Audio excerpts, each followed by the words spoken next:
اهلا وسهلا المشاهدين، كي دايرين؟ لاباس عليكم؟ نتمنى تكونوا بخير وعلى خير ويلقاكم هذا الفيديو في احسن الاحوال ان شاء الله. مرحبا بكم في القناه متنوعه حره.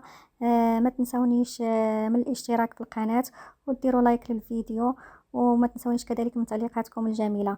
واليوم غادي نعرفوا شنو كانت في الجلسه ديال رضا ولد الشينويه وفاطمه بنت عباس. كيف ما شفنا شحال هذه في الجلسه الابتدائيه بان رضا ولد الشينويه تحكم بثلاث سنوات، وفاطمه بنت عباس تحكمت بسنتين ونصف.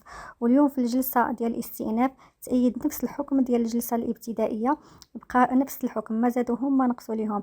بقات ليهم بالنسبه لرضا ولد الشينويه 3 سنوات، وبالنسبه لفاطمه بنت عباس سنتين ونصف.